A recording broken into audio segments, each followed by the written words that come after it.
Good morning, OnlySams. I'm your host, Sam Lombardo. It is Monday, the 17th of November. Thank you for joining us. Our top story tonight, the Boston Celtics, will they make it 2 wins in a row, beating the Los Angeles Clippers? Jaylen Brown, well, he was in fine form tonight, scoring 33 points, but he was also involved in a little bit of controversy.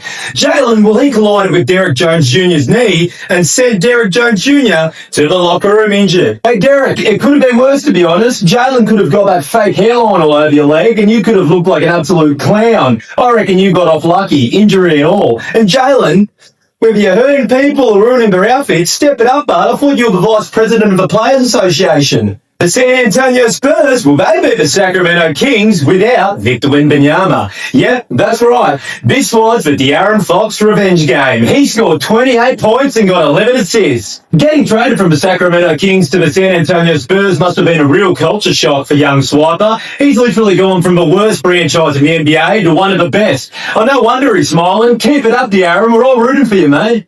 And the Atlanta Hawks, well, they beat the Phoenix Suns in a really tight matchup. Jalen Johnson and Onyeka Okongwu and SGA's less famous cousin, well, they all score over 20 points, leading the Hawks to victory. It's crazy, though. The Suns were leading by 24 points in this match, but the Hawks and Zach Ricochet, well, they went and flipped this game right on its head.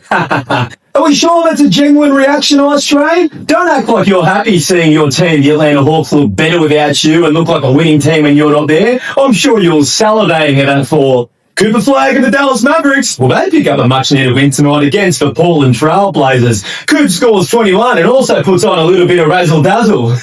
He looks great. Hey, Jason Kidd, isn't it funny? You finally play a guy in his right position and he starts to look good. Who would have thought? Anyway, they look really, really good. I'm sure they're going to get whacked next week, don't you worry.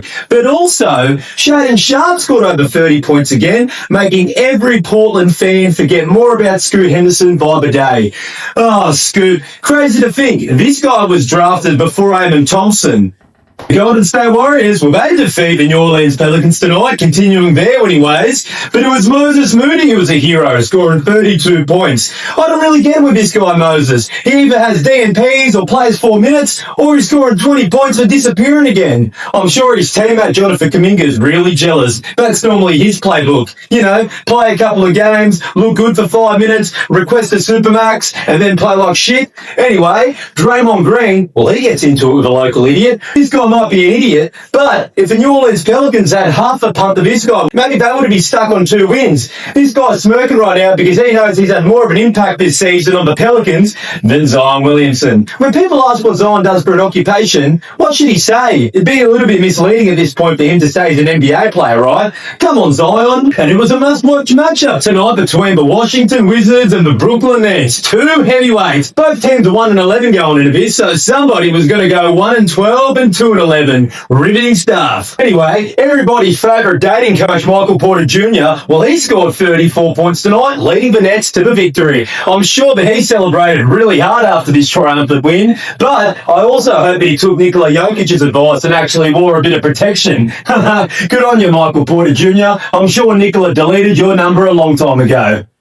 And there was an all-star game tonight in Utah, except without any all-stars, because the Utah Jazz, they took on the Chicago Bulls, and they beat them 150-147. Is defense even a thing anymore in the NBA? Anyway, Larry Markin and the Marksmen scored 47 points, and Josh Giddey, well, he got a triple-double too. The last time 2 white guys whose last name didn't end with itch were the best players on the court was the finals back in 1962, when Jerry West took on Bob Cousy. Well done, boys. You guys are making history. In Chicago, you guys are 6-6 now for the season. So much about winning start and positive record we spoke about being 5-0. That feels like a distant memory to Bulls fans, and that was only 3 weeks ago. What the fuck has happened? The Houston Rockets, well, they're flying right now. They pick up another win tonight, beating the Orlando Magic in a tight contest. Franz Wagner and Desmond Bain, well, their 29 and 26 wasn't enough for Katie and Sengun, both getting over 30 points. Jabari Smith Jr., well, his big 4 privileges, they all got revoked because this guy only scored 10 points again.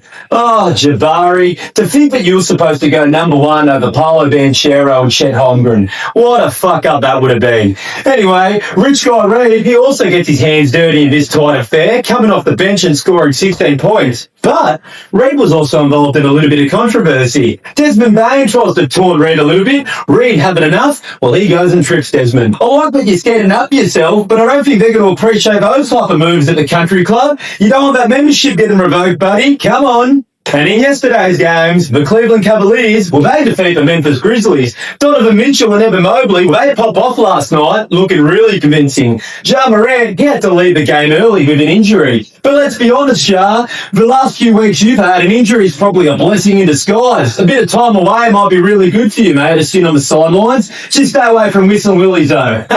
In other games, Bill Simmons' new adopted son, Con Knipple, well, he cops a brutal reality check from the OKC Thunder. SGA and Chet, well, they score 33 and 25 points. Can these guys break the 73 and 9 Golden State Warriors season record? I think they can. Their second best player, Jalen Williams, hasn't even played a minute this season. Well done, OKC. In our final story tonight, the Los Angeles Lakers are their new big three. Well, they make light work of the Milwaukee Bucks. Luka Doncic scores 41 points, and Austin Reeves and DeAndre Ayton, well, they both chip in for over 20 points themselves. Giannis Antetokounmpo put up a 32-point double-double, but it just wasn't enough for the Bucks. Anyway, the main talking point of this game, a multi-billion-dollar corporation in the NBA, well, they're too cheap to give a $40 basketball made in China to a debuting player. Yep. That's right. Fierro, a rookie for the Lakers, he scores his first points, but the referees, they weren't in the mood to play Mr. Nice Guy, keeping the ball. And that was until Giannis Antetokounmpo got involved. If anyone knows the pain from referees and not getting the ball he wants, it's Giannis. And this guy used to sell wallets on the streets of Greece. He wasn't about to get out hustled by a bunch of nerds with a whistle. Well done, Giannis. That was good morning, OnlySams. Hope you enjoyed yourself, and I can't wait to see you next time. Yeah, babe.